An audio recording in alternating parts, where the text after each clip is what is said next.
Okay mga kosa, welcome back to channel natin. Maraming hindi pamilyar na bagay ang nagkalat sa kapaligiran natin. At kahit ano pa nga ang mga bagay na ito, bilang malikain tayong mga tao, ay hinahanapan natin ito ng mga silbi. Katulad na lang halimbawa nitong si Lola Kin na taga Xiangyang, Hubei Province, Central China. Hindi akalain ni Lola Kin na araw-araw na pala siyang nakikipaglaro kay kamatayan sa loob ng 20 taon.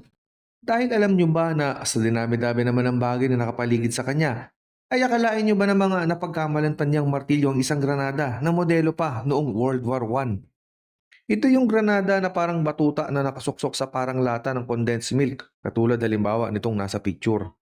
Gantong-ganto yung granada na ginagamit ng mga karakter ko sa Metal Slug. Taong 2004 ay napasakamay ni Lola Kin ang nasabing granada.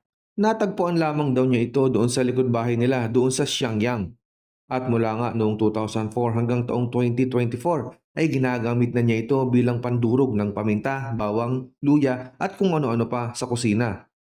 Bibida pa nga ni Lola Kin ay madalas daw niya itong gamitin kapag nagre-repair siya ng maliliit na bagay. Halimbawa ay pinapampukpok niya ito ng pako kapag nagpapalit siya ng sampayan o di naman kaya ay nagsasabit siya ng mga picture frame. Imagine niyo yun? Granada yung pinampupukpok mo ng pako na ibinabaon mo sa semento. Buti hindi sumabog to.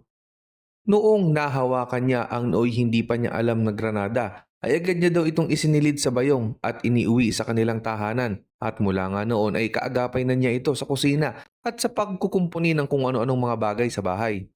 Noong 2024 nga ay habang nagpapaayos si Lola Kin ng kanyang bahay, ay nagulantang na lamang ang mga construction worker nang makita nila ang kahindik-hindik na pangitain sa loob ng kusina ni Lola Kin.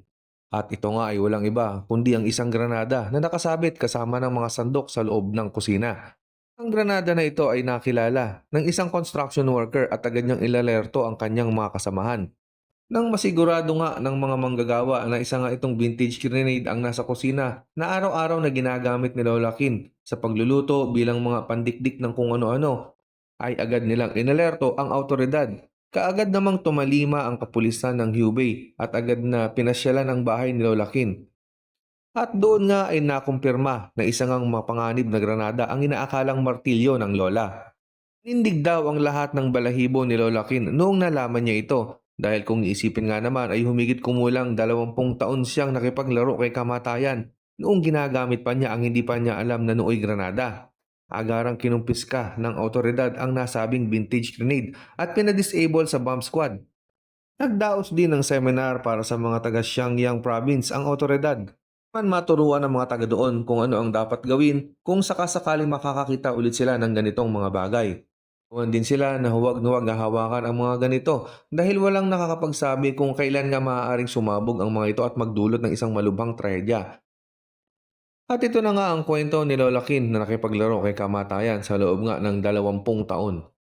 Muli ay nagpapasalamat ako sa inyong lahat sa panonood ng maikling video na ito. At lagi niyong tatandaan na ang video ito ay hindi isang libro.